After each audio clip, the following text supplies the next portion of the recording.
देखिए, झारखंड सरकार बजट की तैयारियों में जुट गई है और बजट से पूर्व युवाओं से सजेशन मांगा गया था। हमारे साथ हजारीबाग के सुश्रुत हैं जिन्होंने झारखंड सरकार को बजट से पूर्व बजट सजेशन जो कार्यक्रम आयोजित किया गया था उसमें अपनी कुछ सुझाव दिए थे और इनके कुछ सुझावों को झारखंड सरकार ने एक्सेप्ट भी किया है। सबसे पहले तो बहुत बहुत शुभकामनाएं आपको। बहुत बहुत धन्यवाद। क्या कार्यक्रम था और किस प्रकार का सजेशन आपने झारखंड सरकार को दिया था? ये कार्यक्रम किया गया था, बजट पूर्व संगोष्ठी में मुझे सम्मानित किया गया और ये कार्यक्रम था कि इसमें बजट के पूर्व सभी झारखंड के सभी नागरिकों से सुझाव मांगा गया था, जिसमें कि झारखंड सरकार को 2000 से ऊपर सुझाव प्राप्त हुआ था, जिसमें कि मेरे पास कॉल आया कि मेरा 8 सजेशन को सेलेक्ट किया गया।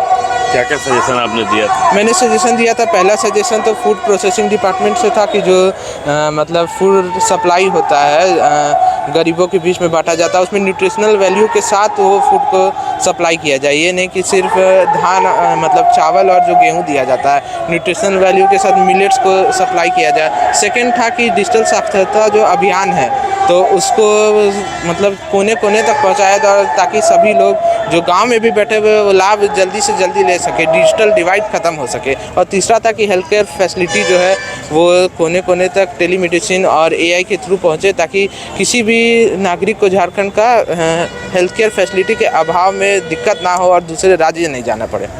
कौन कौन से डिपार्टमेंट ने आपके सुझाव को स्वीकार किया है? मेरे हिसाब से फूड प्रोसेसिंग डिपार्टमेंट था और हेल्थ केयर था और आईटी, इंफॉर्मेशन एंड टेक्नोलॉजी। कुछ झारखंड के वित्त मंत्री भी वहाँ मौजूद थे, वार्ता हुई होगी, क्या कुछ बातचीत हुई थी? जी, मेरे से तो ज़्यादा वित्त मंत्री जी की बातचीत हुई नहीं, मेरी मम्मी से बातचीत हुई। इन्होंने भी हजारीबाग की समस्या को बताया कि क्या क्या और किया जा सकता है मेरे साथ साथ। देखिए, इनकी मम्मी है, बेटे के सुझाव को तो झारखंड सरकार ने एक्सेप्ट किया है, आपके भी सुझाव को वित्त मंत्री ने सुना है। जी बिल्कुल। तो कितना बड़ा क्षण था ये आपके लिए, आपके बेटे के लिए? जी बहुत बड़ा था। बेटे को तो चलिए पुरस्कार मिला, सम्मान मिला और मेरे लिए ये बड़ी बात थी कि हम जहाँ रहते हैं हजारीबाग में, मैंने अपने महिलाओं के, हमारे हजारीबाग के लोगों की समस्याओं को वित्त मंत्री को पहुँचाया, क्योंकि जो भी जितनी भी योजनाएं होती हैं वहीं से लागू होती हैं। तो जब तक उनको इस बारे में नहीं पता चलेगा कि हमारे लोग किस परेशानी से गुजर रहे हैं तो वो फिर कैसे उसका निदान कर पाएंगे। तो इसीलिए ये मेरे लिए बहुत बड़ा मौका था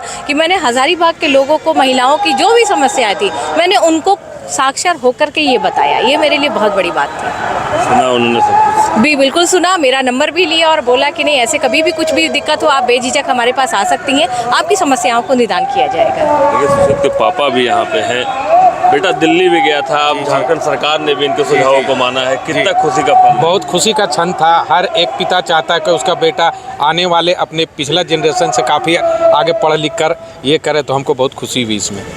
दिल्ली भी केंद्र सरकार ने इन्हें बुलाया था जी, कर्तव्य पथ में जाकर ये हम लोग का रक्षा मंत्रालय से इनको मिला था, तो वहाँ पर जाकर इनको बैठने का हुआ, देखने का देश का क्या संस्कृति, क्या हम लोग का देश का ताकत है, जो भी वहाँ पर उन लोग को मिला। तो देखिए, परिवार के लिए काफ़ी खुशी का क्षण है ये। और झारखंड सरकार की जो आगामी बजट पेश होंगे, हजारीबाग के इस लाल ने जो सुझाव दिए हैं उसकी झलक भी उस बजट में आपको देखने को मिलेगा। शशांक शेखर, बाइस्कोप, हजारीबाग।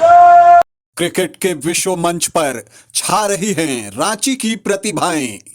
इन प्रतिभाओं को संवार रहा है जेके इंटरनेशनल क्रिकेट एकेडमी।